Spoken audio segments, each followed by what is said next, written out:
Hello welcome to my channel สวัสดีค่ะเจ๊อ้อ Explorer UK วันนี้เจ๊อ้อก็จะพาไปเที่ยวเขื่อนเนาะแล้วก็เขื่อนที่เราจะไปเนี่ยก็จะเป็นเขื่อนที่แบบว่าค่อนข้างที่จะใหญ่ที่สุดสามารถเก็บน้ำได้เยอะเดี๋ยวเจ๊อ้อจะพาเข้าไปดูว่าเขื่อนนี้มันจะแบบหน้าตาสวยงามขนาดไหนเราสามารถใช้เวลาในการเดินรอบๆเขื่อนนี้ก็อาจจะใช้เวลาสักตีว่า2 ชั่วโมงน่าจะได้ถ้าเกิดเราอยากจะแบบว่าwalk around อะไรประมาณเนี้ย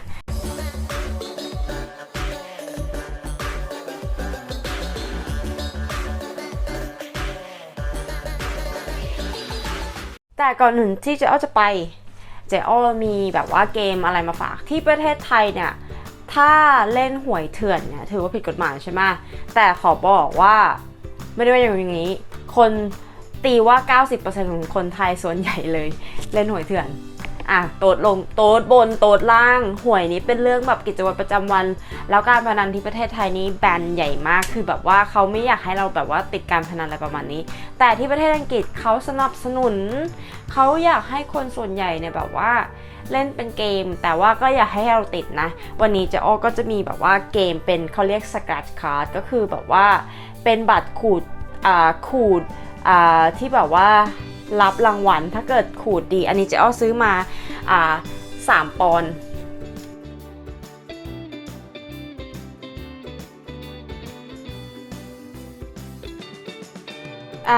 ในเกมเนี้ยมันก็ต้องขูดตรงนี้ออกไปใช่ปะแล้วอันเนี้ยถ้าเราขูดออกหมดทุกสีไม่ว่าจะเป็นอันนี้มันก็จะได้ราคาแต่ว่าเจ๊อ้อซื้อมา3 ปอนด์เสียดายถ้าตรงนี้ได้อีกสักอันหนึ่งนะเป็น5B เนี่ยมันไม่มี5มีแต่5C แล้วก็5A 5B เนี่ยมันไม่มีเสียได้เป็น1 อันไม่งั้นจะน่าจะได้ประมาณสักเดี๋ยวดูดิว่าจะได้โอ้ยต้อง500 ปอนด์น่ะนั่นคือ price เขา500 ปอนด์แต่ไม่เป็นไรขำๆช่วงนี้เข้าเรื่องเนาะเดี๋ยวจะพาไปเที่ยวเขื่อนเดี๋ยวตามจอไปนะคะ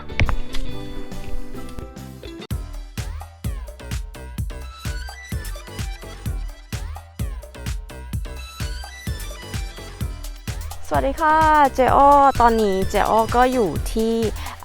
วิมเบิลโบเลคตอนนี้ที่นี่นะอากาศแบบว่าร้อนมากอยากจะบอกว่า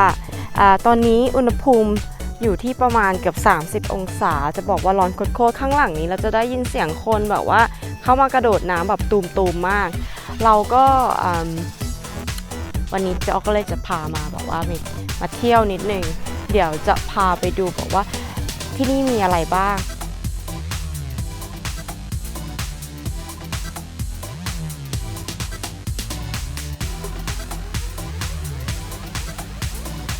ที่นี่มันก็จะมีแบบว่า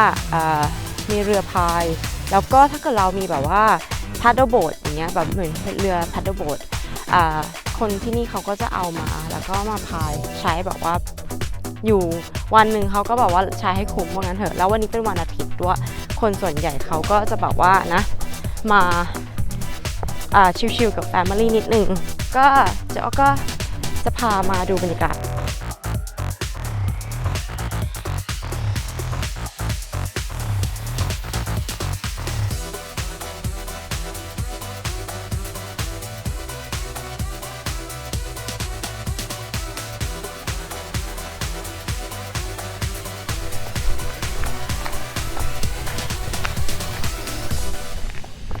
เบอร์บอลเลกเนี่ยมันจะเป็นเลกที่แบบว่า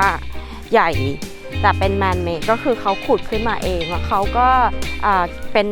อ่างเก็บน้ำที่ค่อนข้างที่จะใหญ่ที่สุดในซัมเมอร์เซตก็จะว่าได้เพราะว่า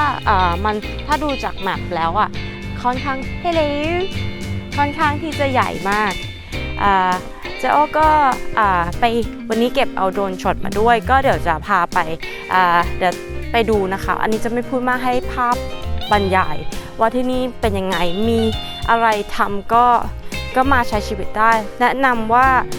ถ้าเกิดอยากจะเล่นน้ำก็เตรียมชุดว่ายน้ำมาแบบนี้นะคะเพราะว่าจะได้ไม่เปียกถ้ายังไงก็มาดูกัน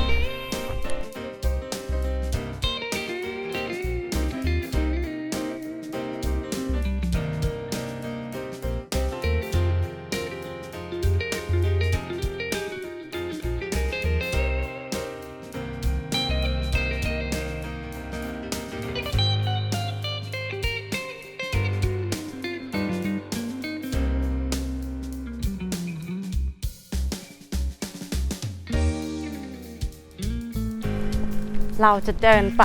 พาไปอีกจุดหนึ่งก็จะดูว่าที่นี่มันใหญ่มากไม่แน่ใจว่าจะพาไปมันจะมีที่เก็บน้ำแล้วมันจะมีแบบว่าประตูน้ำที่แบบว่าเขาจะให้น้ำมันตกลงไปค่อยๆไหลลงไปเพื่อกันเขาก็คือที่นี่จะเก็บน้ำไว้ก็คือเหมือนค่ะมันก็เป็นเขื่อนนะก็เอาไว้กันน้ำท่วมที่นี่เพราะว่าที่นี่แล้วเขาก็ใช้น้ำที่ได้จากเขื่อนเนี่ยเอามาใช้ดื่มกินด้วยก็ถือว่าเลิศ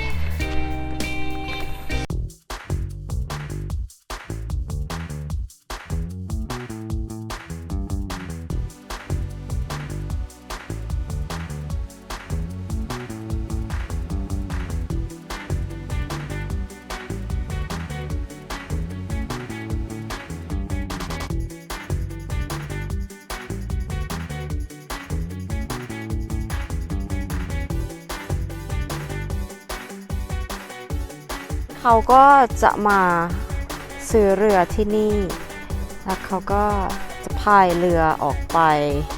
แบบว่าไปเล่นแบบว่ากับแฟมิลี่อย่างเงี้ยเขาก็ไปเลาะเรื่อยๆที่นี่ก็จะมีแบบสปอร์ตอันนี้เป็นส่วนหนึ่งของเลคนะคะใหญ่มากอากาศดี30องศาปลานิโมในนี้กันมีปลาแบบเยอะอยู่มาก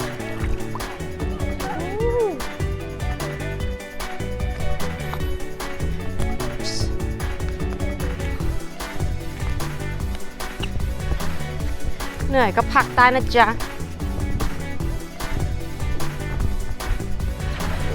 บรรยากาศแบบว่าคนเยอะมาก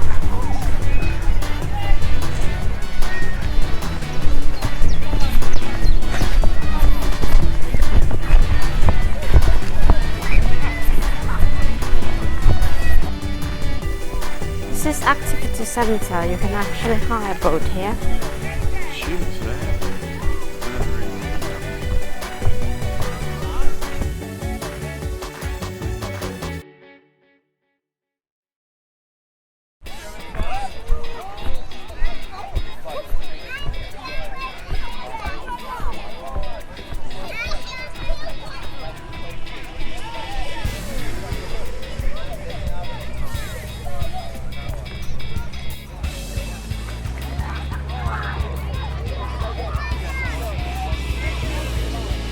Yeah, that's what we have.